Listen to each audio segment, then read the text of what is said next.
further ado, I'm going to hand it over to our department chair, Dr. Michelle Guignon, to introduce our speaker today. Hello, everybody. Thank you very much, Shiva, and thank you very much, Amanda. So it is my pleasure to welcome Dr. Lillian Hung today.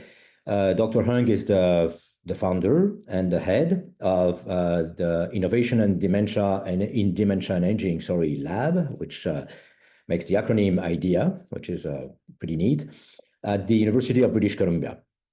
Her research examines how technology and environment impact the care experiences of persons with dementia.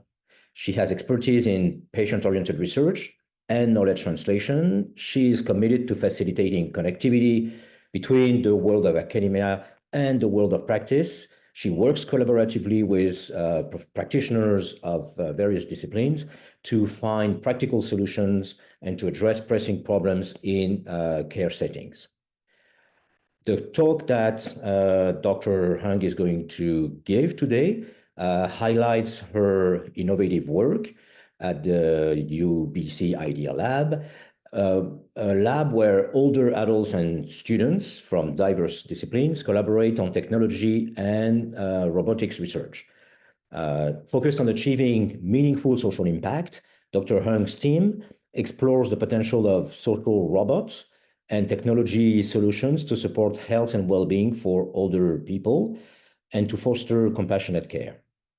Through real-world insights and empirical studies, this session will showcase how transdisciplinary engagement amplifies the voices of older adults, enriches student learning, and advances technology to empower compassionate care. So it is my great pleasure again to welcome you, Dr. Hung, and now the floor is yours. Thank you very much. Oh, thank you. It's such an honor and be fun to keep this informal and have a conversation. Let me see, I could share a screen and try to bring this to you. Let me see, am I gonna go present more? Are you able to see my screen okay? Okay, great. Fantastic. All right, and I just wanna make sure you got a full screen. All right, so like Michelle talked about in my lab that we do robots and other technology, and today I'm probably going to be using a few robots as case studies when we talk about how the students and industrial partners and our older adults partners and how do we work together, and I guarantee it's going to be lots of fun. And my partner Jim is here, and people know me that Jim and I work very closely together on many projects, and we publish together, and it's we are long-term partners. Yeah. And let's see, this is a team here. It's a very large team, and this is just part of the team. We have over 100 students that are coming from all different disciplines. Like Jim is right there in the middle, and our students are coming from engineering, because we do technology. So a lot of biomedical engineering students, electrical engineering, computer science, and I'm actually in the School of Nursing. I'm not an engineer, but we have a student from psychology, business, really all over, like wet lab, and people are very interested in like doing work in the real world too, like doing something good for our society, our community. So I think that's really what draws the students, and having the opportunity to work directly with our older adults. And that's also another something that attract our older adults to work with us, because like to have the opportunity to work with the young people together. And I believe, I think that's a lot of fun. And our partners often tell us, like when we have like research meeting like this, and it's like a party. And in our lab, these are our core values. IDEA. It refers to inclusions. We include, like, doesn't matter what race, what color you are, or what language and what country you come from, and we include everyone. And it doesn't matter that you're in early stage of dementia or you're in a different stage, and we can always find ways to work together. So we try to be inclusive, and we don't say no to people. As long as you're a good and kind person that you want to work with us, we try to include you and find ways to work with you. Diversity is the same. We strategically actually try to work with people that they are underrepresented. So we often try to find ways to work with people that are in later stage of dementia, and we try to see what might be the most pressing issues that like moderate and a later stage of people with dementia, that they're in institutional setting, like in hospital, they're vulnerable, they're more at risk, and see how technology can support them and provide some benefits to them. So that also speak to the equity piece too as well. And we try to find ways to work with the people that they are most needed, rather than try to treat everyone equal. Yeah. And accessibility, because we work with technology, we try to see how we can make those technology easy for people to use, and rather than blaming people, people often think that, oh, because I'm old and I cannot use it. And a lot of time it's the technology, how it's being designed to support people in a better way. Yeah. So we always say everything is valued in our lab. Everyone is valued in our lab. Everyone is important. So not just me, that because I'm the head. Everyone is valued. All the students, every individual students, and every older adult, and all the industrial partners who work with us.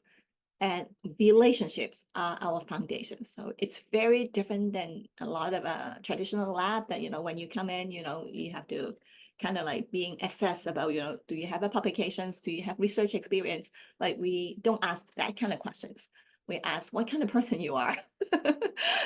Our older adults sometimes would do interviews and try to see this person would be a good person to work with us.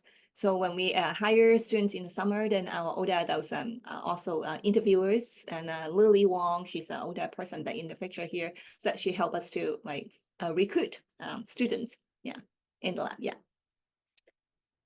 So this is a recent paper just got published, and this one is about EDI. How can equity, diversity, and inclusion principle being used in our research that work with industry and community partners.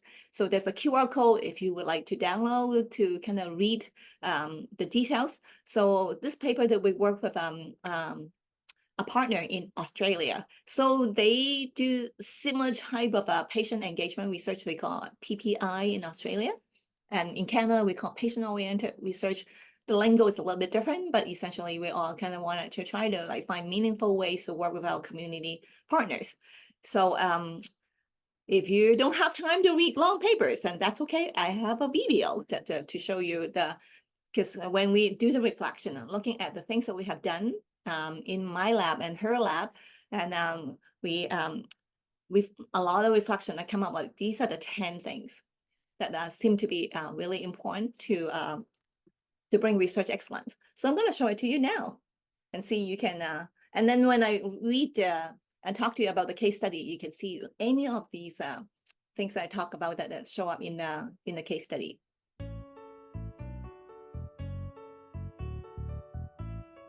From the lessons learned in 2 Canadian and Australian case studies, here are 10 actionable EDI strategies for research with patient and public involvement.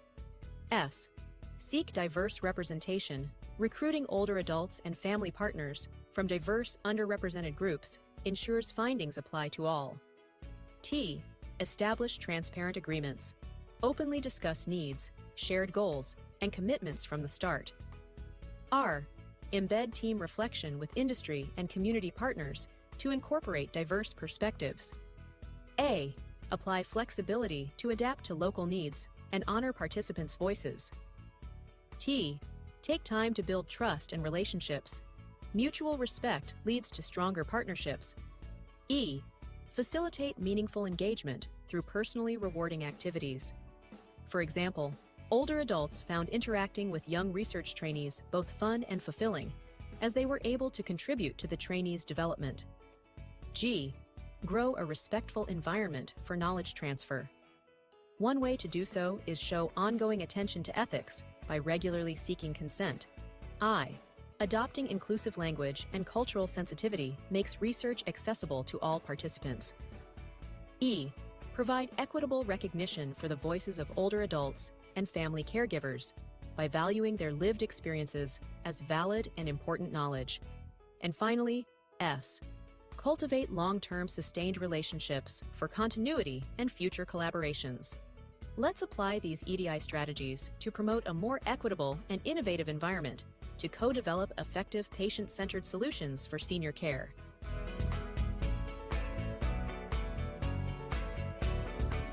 Thank you for watching.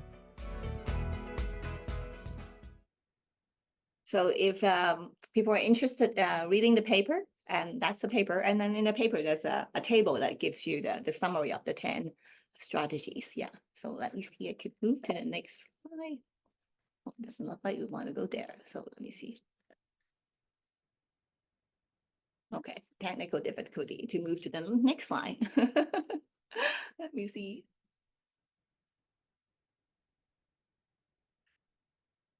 Oh, what happened? Okay, Jim, if you can give a comment and let me see, stop share and try to see I could move it. And maybe stop sharing and sharing again. Yeah. Yeah, sometimes that's what happened with a video. Let me try one more time and let me see I could move the, oh my goodness. I lost the slide. Oh, no, it's here. Okay, let me see.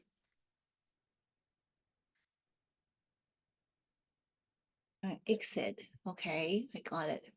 And I'm gonna share. The wonders of technology. Yes. Always, always. It wouldn't be a Zoom presentation without a little hiccup. That's right. Yeah, move it to the next slide. Okay, already. Perfect. Are you seeing the slides? Yes. Yes, we Okay. are. But maybe it's not optimal because it's not in the present mode. Let's go to present mode. Present. Okay, I got it. Perfect. Awesome. Good for me. Okay, so that was the paper that we recently published on the EDI, and so this is another paper that we have published last month in October, and it talk about using appreciative inquiry. So appreciative inquiry is like it's a philosophical underpinning of how I run the lab. So even though it's not an it's not written in the wall or in the mission statement that what we have in the lab, but everything we do, we have that in our mind, that about like when I talk about, the relationship is our foundations. Appreciative inquiry, it's a positive approach. It's basically, it really means it's bringing people together and trying to work together and for some social good. And that's what we do. And like, I might not use the exactly the AI lingo, the theoretical lingo, but you can see that everything that we do align with the appreciative inquiry. So if you're interested in what is appreciative inquiry and how this positive approach can support students, if you have a lab or if you have a team that you would like to foster a positive environment to help people to flourish, and this paper talked about that. And there's a QR code, you can look at that. And we work with a psychologist in Hong Kong that he helped us to do this work, and he had interviewed the students, and he had did some focus group and help people to reflect on what the lab means to them and how do we go to approach, and how do the students feel about like working in the lab that helps support their mental health and their well-being. You can imagine that during the pandemic, it was lots of difficult time, and how do we bring the older adults and students together? And many of our students are coming from, because we intentionally want to work with our students that they're underrepresented. So we have a lot of international students that they're not Canadians, have born and live in the country. They came from a different country. So during the pandemic, it's very hard for them because they're not living with their family. So the lab becomes their family. So this paper talked a little bit about that, yeah. Okay, we can switch the slides. Okay, so I'm not going to talk about VR today. So I'm going to skip some slides, and I think I'm going to use maybe starting with the Lafayette, and let me see. Okay, so if you just pardon me, I'm going to find some slides and about the Lafayette. This is another study that we use a cycling game that help long-term care residents to exercise by adding some digital games to motivate them. They have a lot of fun and a lot of laugh as they exercise. So this is a virtual reality. I'm going to skip that, and I'm going to go to find robots for you. Okay. So here's the robot. Okay. So I think people came here maybe expected to see some robots. Okay, here, this is the LaFont. What is LaFont? LaFont means love robot. So the robot's supposed to give you love. In Japan, it's one of the most popular robot, and they advertise it as a robot that doesn't do anything for you. It doesn't do any housework. It doesn't clean your home. It doesn't vacuum. Why is it so popular? I think people, have emotional needs, and that's what the robot does. It provides emotional support, and it's a love robot. It's an AI-enabled social robot. It's pretty smart. It goes around in the house. It's a little bit like a domestic cat, if you have a cat or have a puppy. So when you it has sensors. So when you come home, then it will run to the door and try to look super excited to greet you. And I don't know, I have Mango, these two robots. One is called Mango, one is called Kiwi. And just because of the color that we call them Mango and Kiwi. And when I have Mango living in my home, and it was interesting that when I go home, Mango will run to the door and so excited to see me, just like my dog and my cat. But not so much about my kids. I go home and they went on with their stuff. So it's interesting that how a robot can provide what I wanted, to feel that I'm important when I enter the home, right? And the robot has sensor horns. You can see the things are sticking on the head.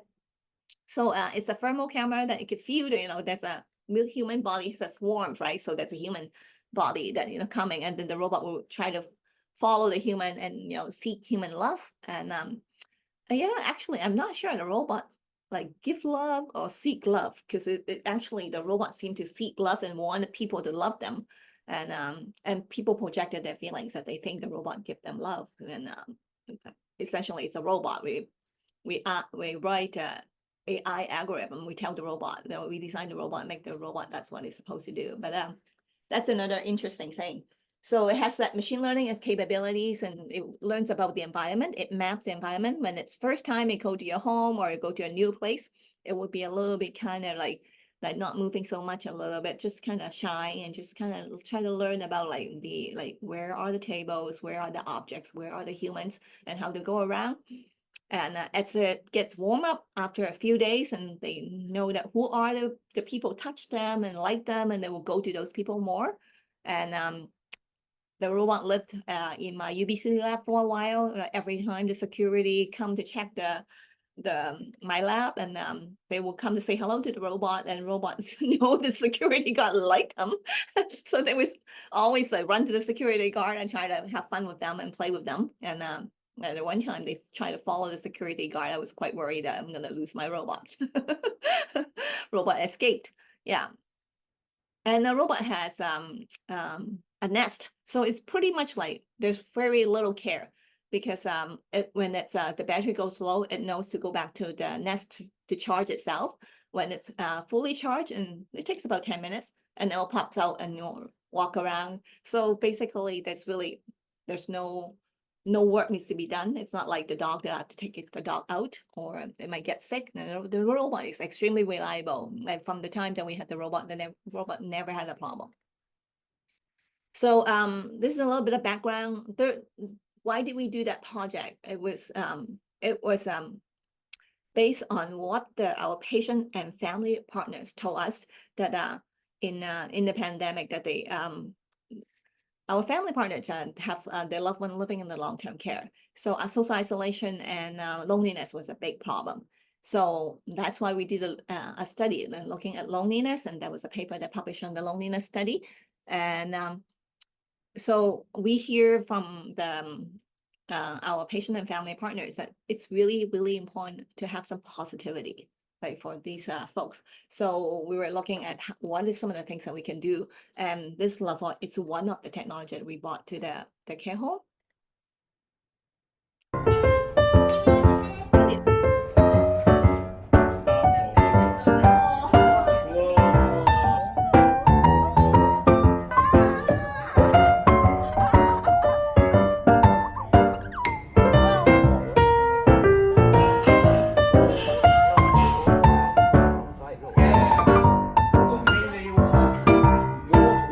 See you again. Okay.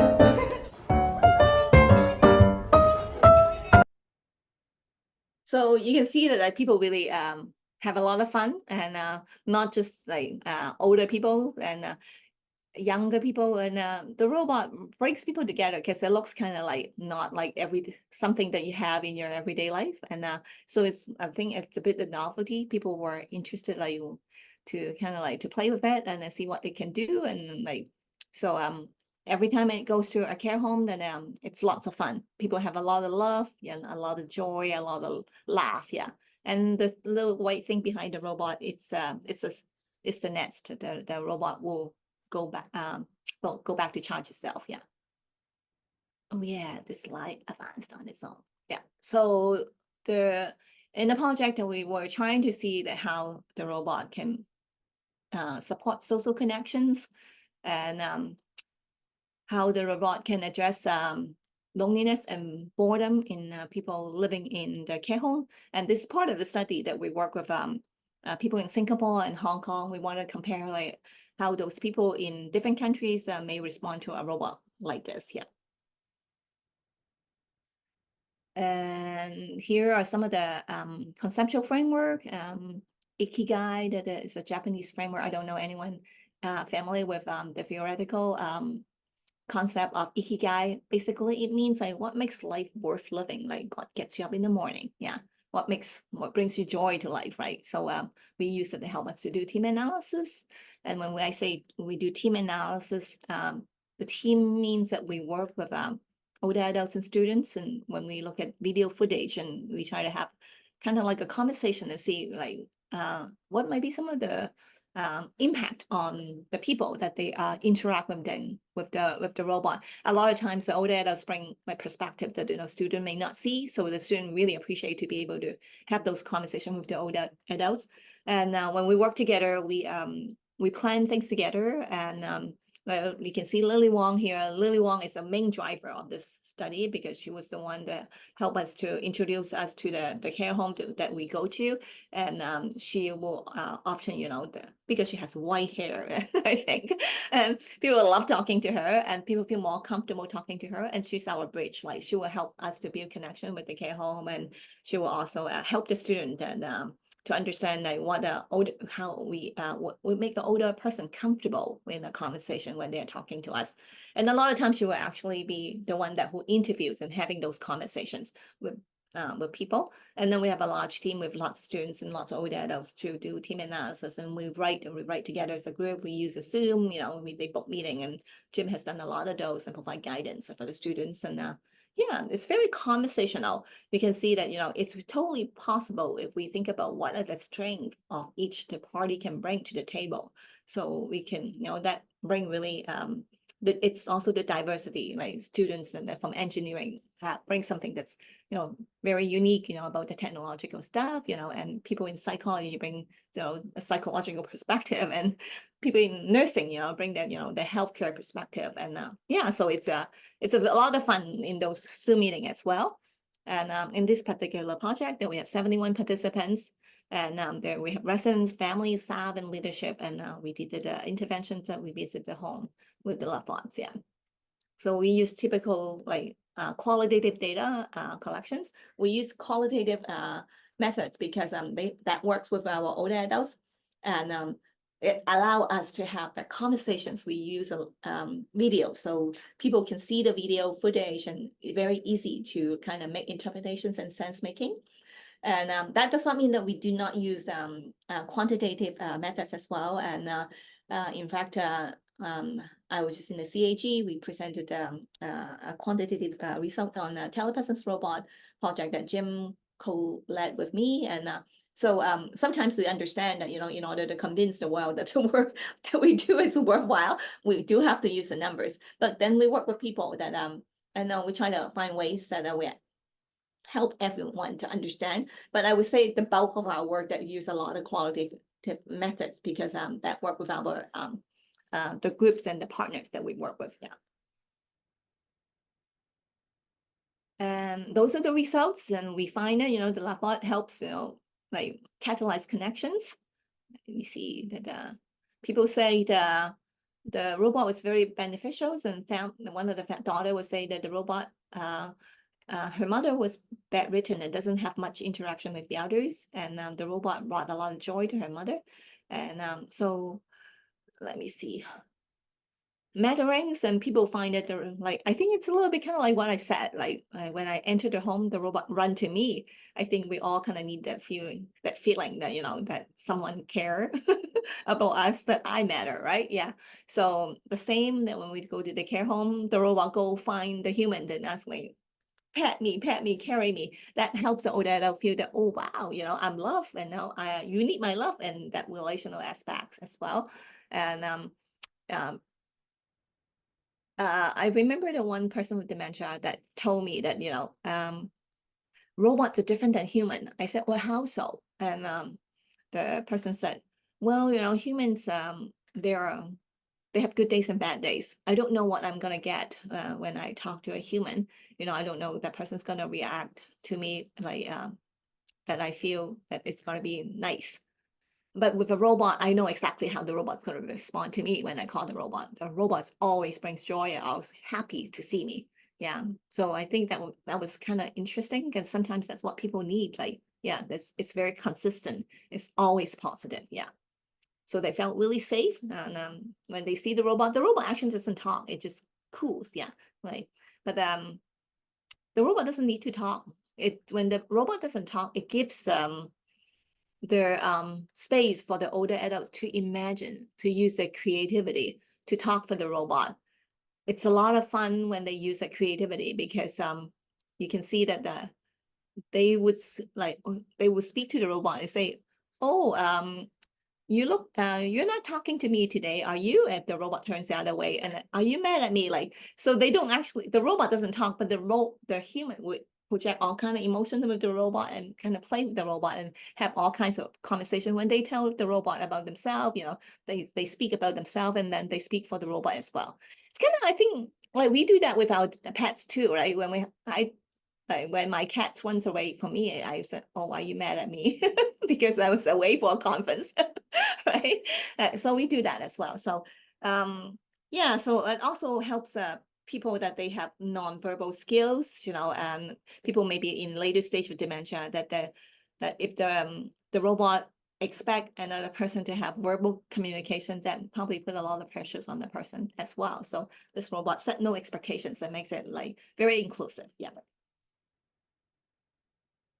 Yeah, I mentioned about the creativity. Yeah.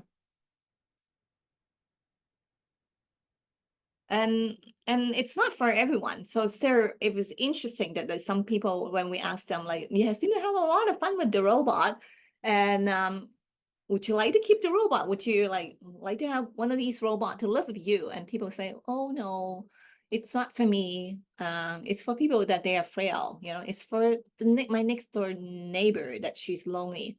I'm not lonely. I'm fine. Yeah. Or like you know, that person has dementia, you know, it's for that person, not for me. And a lot of people of dementia say that as well. So I think people have a lot of like self-ageism, or like, so I find that that's an interesting phenomenon. And this is not just for this project. I have done other robots like with the Paro, and I heard the same story as well. Like people often would say that, you know, it's not for me. Yeah. And so I find it kind of interesting. Yeah. Am I boring you? You're sleepy. 102-year-old Charlotte England has an audience of robots keeping her company. I'm going to make Nanaimo bars. Social robots, in fact. Meet Kiwi and Mango. They're at the center of a study examining whether artificial intelligence can be used to help care for older people. They're a big hit with residents here. They say the pandemic left many seniors feeling isolated. I think one of these to help the loneliness would be great. I don't see my children that often, but I mean, I could play with him all morning. It's fun company, you know, kind of. You don't have to feed them, you don't have to clean them, you don't have to take them for a walk. Perfect. The AI companions are the size of a small pet and use emotional robotic software that learns and mimics human emotion. As soon as you come home from work, it'll run to the door to greet you. It gets really active and it actively seeks your love. It follows you everywhere and it goes to the home to follow all different kind of peoples and try to check up to see what people's doing. It's kind of like a domestic cat. With a 360-degree camera on top, these two can recognize faces and voices, even reach up for a hug. So it knows that Tanya is standing there and you're standing there with the camera. This robot loves camera, so it always looks at the camera. The two have been trained to take after their lead companion, leading to different personalities and even moments of jealousy. Oh, you're getting jealous? You want to be touched too? Yes, you do. So you can see they're lots of fun, and people use a lot of their own creativity to interact with the robot as well. Let's see. So for that particular project, and I think that we find that it was a very positive experience, and I know that our students miss the robot a lot because we send the robot back to Japan. And our older adult partner often asked about the robot. And I think people are really like enjoy that. We have done a lot of work taking the robots to a lot of our communities in Vancouver. We have gone to more than 20 places.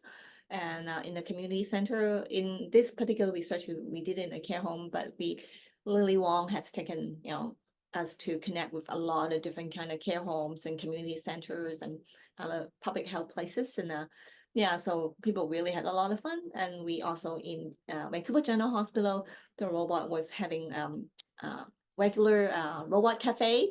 So that our patients will come down, have coffee and play with the robot as well. It was a big hit. A lot of our patients said that Mr. Robot as well.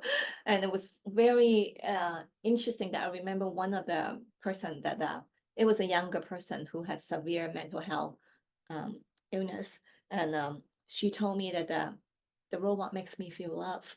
Yeah. And that was very touching. Yeah.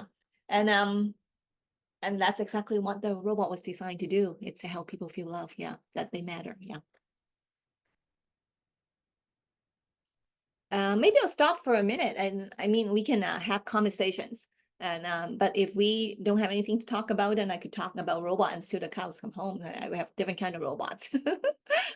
This is another robot, Eva. But I'm gonna stop sharing, and I would rather have like some conversations. Yeah. Yeah, Nicole, you have your hand up. Yeah, thank you. Let me lower that. Hi, Lillian. It's great to see you, and great to see you too, Jim. Just saw you in Edmonton. Lillian, I wanted to just pick up on something I think you referred to in your last slide, and that's kind of doing research with and learning from older adults with regards to technology and what to do once we kind of take the technology away. How do you deal with, or have you had any, I don't know, experiences or insights that you can maybe share about how to build in, I suppose, a sustainability element where you're bringing in this device to help support social inclusion, and then at a certain point, I mean, they're so expensive, at a certain point you have to kind of take them away. But how do you contend with that? Yeah.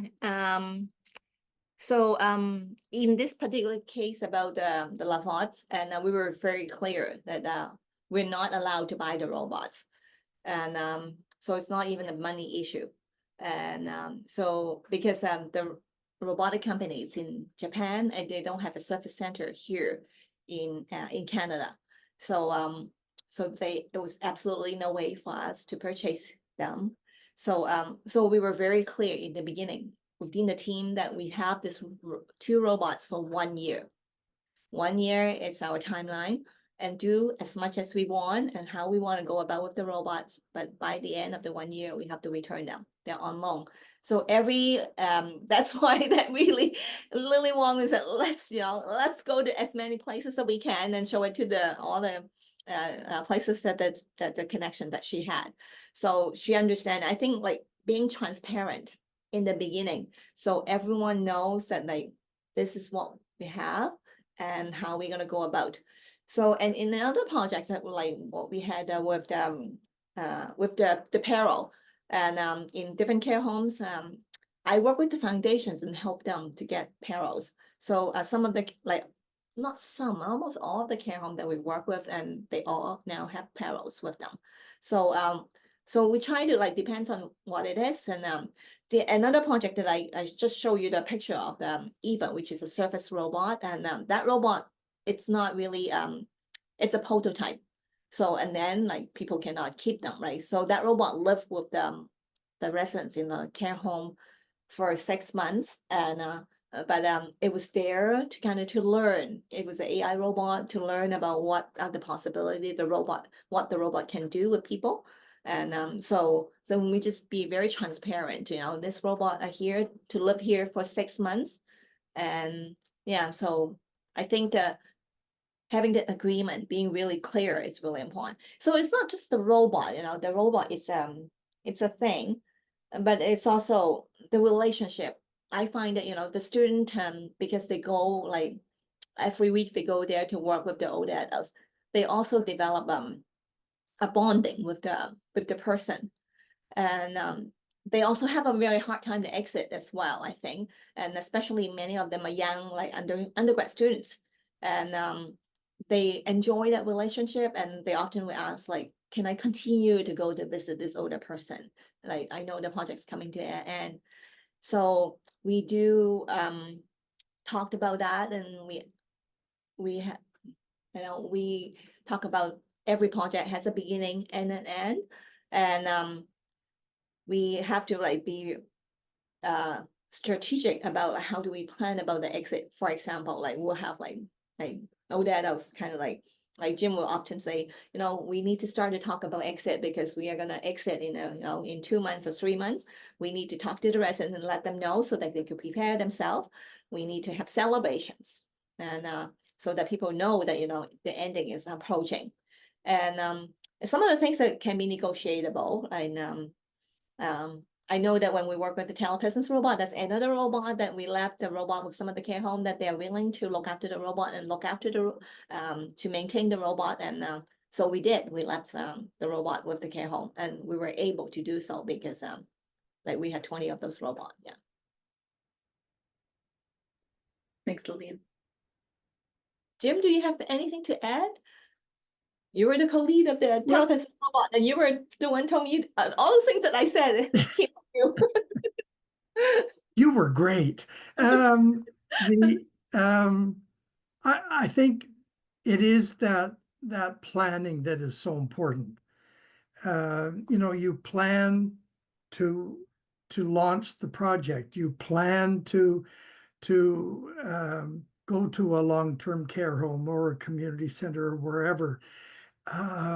Excuse me, and you plan ahead of time, as far as how it's going to be used or your approach, etc.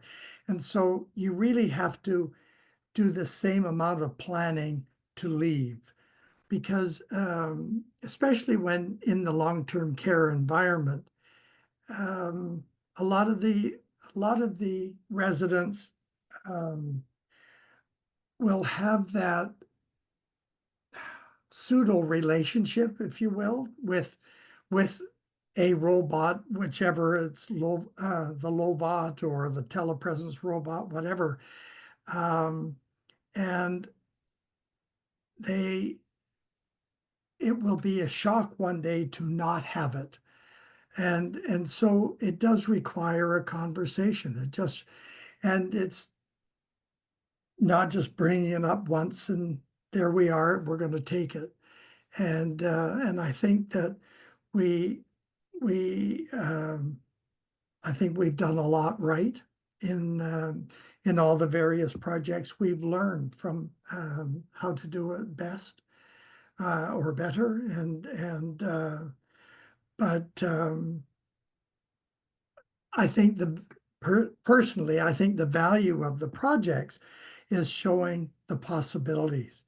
And by writing the papers, you're telling the world the possibilities. And that to me is job one, because there are so many possibilities available by using some of these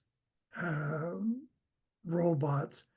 And I wrote down that the general term of robot, but what you saw, I think, and just quickly with the ether, is robot is a very general term.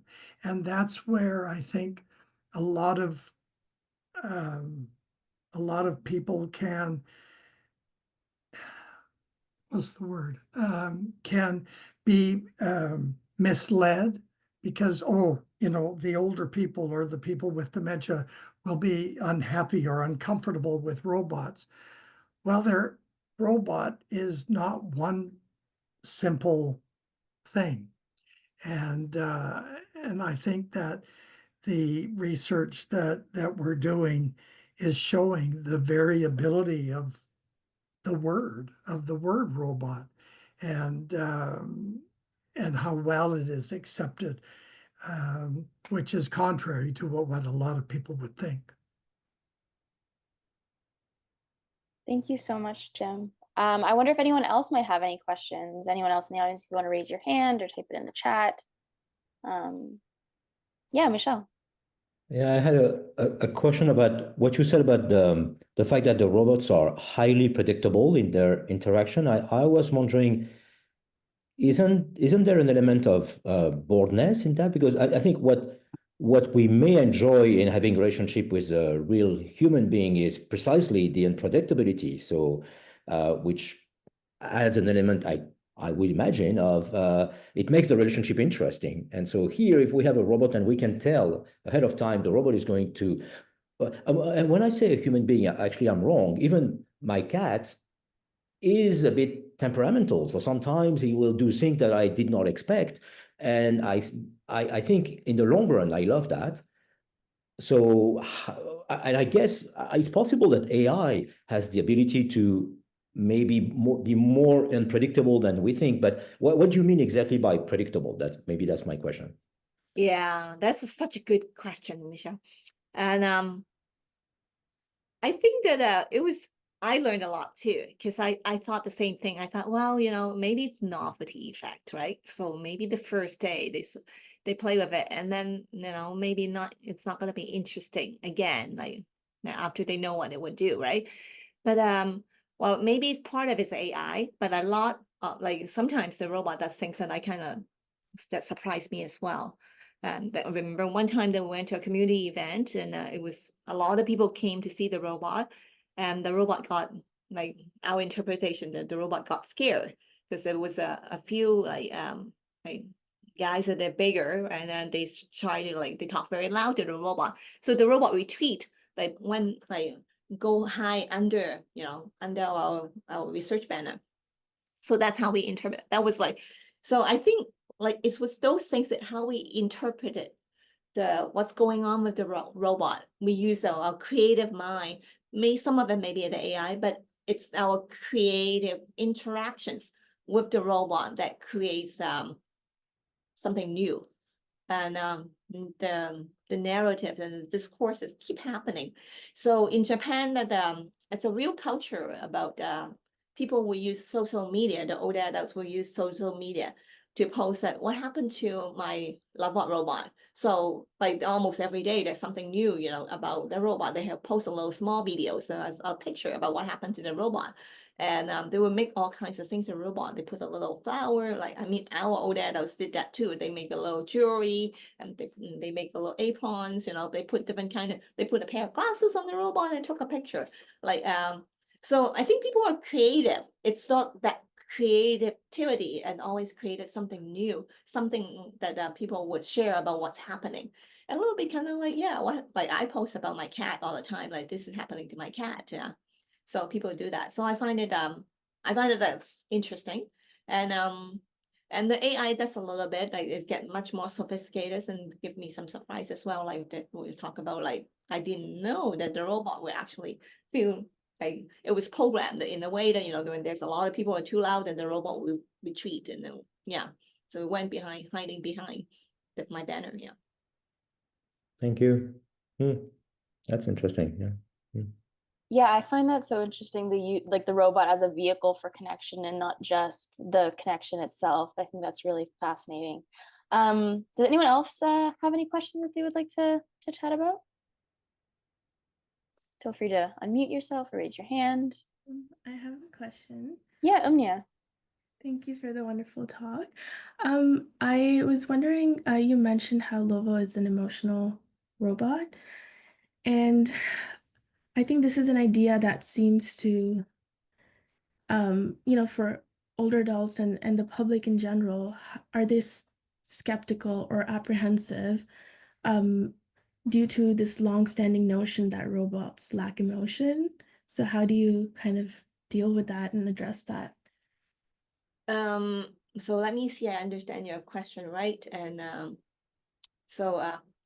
people have all kinds of response to the robot, and not everyone loved the robot. And I also had the hatred emails came from people that they're anti-robots. Yeah. So there's email came that telling me that I shouldn't send those robots back to Japan, and Canadians do not need robots in long-term care, and how the pandemic done damage to the older adults in long-term care. And some of the strong words, that happen, yeah, that people often assume that the robot's going to replace human care. And there are people that feel very strongly about the robot should not be put in place with older adults. And yeah, so I see that as opportunity for me to kind of explore, the ethical aspect about what it means to those to the actors that when they work with the robotics, and what it means to the older person, and what it means to their caregivers or people surround that triangle or that circle, right? So people always have different kind of perspective, and it'll be interesting to spend time to go deep about understanding what might be their potential harmful, implications, and also think about the benefits as well, right? So everything has kind of involved the risk, and what may be some of the risk, like how those risks can be mitigated or not, or how can we protect people, but also at the same time, and that equitable piece, because we say that, like what Jim said, we make assumption about like the giving robot to older adults gonna make them look infantilize them. People often say about that, right? Infantilize older adults and make them look, that they're babies, and it will be interesting to see what the older adult, how they respond to that. And I'm very confident to say that, I've been working with robot for many, many years. And like when I had the peril with our people with dementia, and there's a lot of benefits, and it brought so much joy. So there are definitely a lot of benefits. So, and if people, I just think we need to have a more comprehensive understanding about how, what it means about using it. Yeah. Yeah. So it's not just, because they're thinking that to use it or not to use it, just because there's risk and there's harm, potential harm. Yeah. And I think it is, and I don't know whether we have done much of this, but more of the family's reaction to seeing the parents' reaction to the robot. And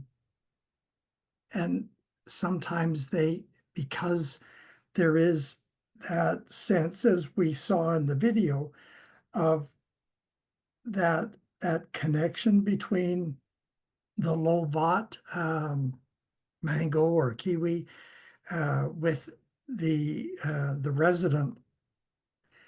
Some family members may well feel negative about it because they view the connection to be so different than the connection they themselves have with the parent. they're not necessarily greeted with the big smile and the wide eyes, you know, oh, here comes Lovat or here comes Kiwi. Whereas it's, oh yeah, there's my son. And so it's in some ways that from the family's perspective might well be there's something wrong. There's something wrong with this picture. It's not natural and so on. But unfortunately, well, I'll not finish that thought, but we talk about working with people with living with dementia, be where they are, so that if they're, you know, saying something that is perhaps not necessarily accurate, don't challenge them, but be where they are. Well, if that's the case, then be where they are with Kiwi. And that's where there is, I think, more education, if perhaps, that needs to occur with families, with the broader community, in just understanding that that you need to transfer that, be where they are with something that's said, with be where they are with the robot. And I think we've got a ways to go with for some families anyway. Yeah, I've been really thinking about how do we weight about the respect for autonomy for older person with dementia, that yes, they have cognitive impairment, there's some disability, functional, maybe physical disability. And but if the older person like wanted to join a group, wanted to help Peril, or wanted to reach out to Kiwi or Mango, like who are the one to have to say that, you know, the person should have access or should not have access or should be touching or interacting with the robot? Yeah. So I think that's an interesting question. So we often think about when we do informed consent that we need that consent from whom? Yeah. If the person cannot like sign an informed consent, does the person have the right to have access to something that, you know, they may not saying it. Some people may not even have words. You know, we have worked with people that, like those people that we work with, many of them, they're over 100, and they may not have the language, but you know, the body, they're having their arms out there. They want to reach it. They want to touch it. Yeah.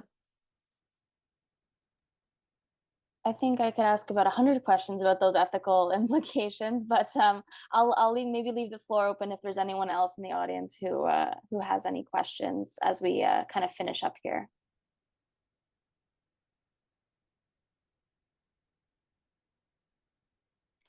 Well, then I will take the floor and I will ask my burning question. I just wonder how you guys do manage those ethical implications, how you kind of target or how you deal with those tensions that exist between, you know, people living with dementia as participants, but also you mentioned that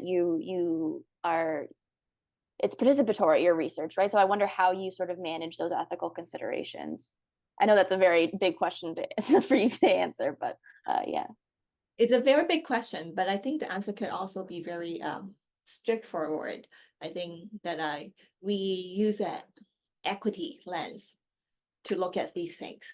So the way we are very clear about our core values and why do we do what we do. So social justice and equity.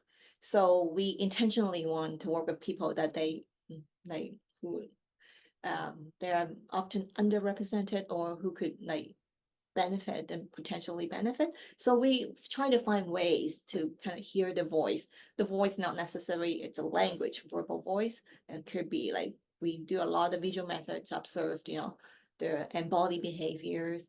We talk to the people around them. We hang around. We're using ethnographic methods, and we have a very large team that we have our people with live experience to work with us. You know, Jim's one of them. You know, we have Mario, we have Lynn, we have like Colin, we have Mary. We have a group of them. They are diverse and the students. So yeah, we spend a lot of time, like the reflexive conversation really help us to dive deep into these kind of things. Yeah. And yeah. So like in a nutshell, that lens of equity is really important to us. And this is why we do what we do. Yeah. That's amazing. Thank you so much, Dr. Hung and Jim, for your insights. I think we're going to wrap it up now. I want to thank Dr. Hung so very much for being here, for participating in this HAS talk. I think it was super interesting, super valuable. We're very, very grateful. If anyone has any questions or suggestions for future speakers, feel free to send Shiva and I an email, and we'll see you in January 2025 for our next talk. Thank you guys so much. Have a great day. Thank you very much. Thank you.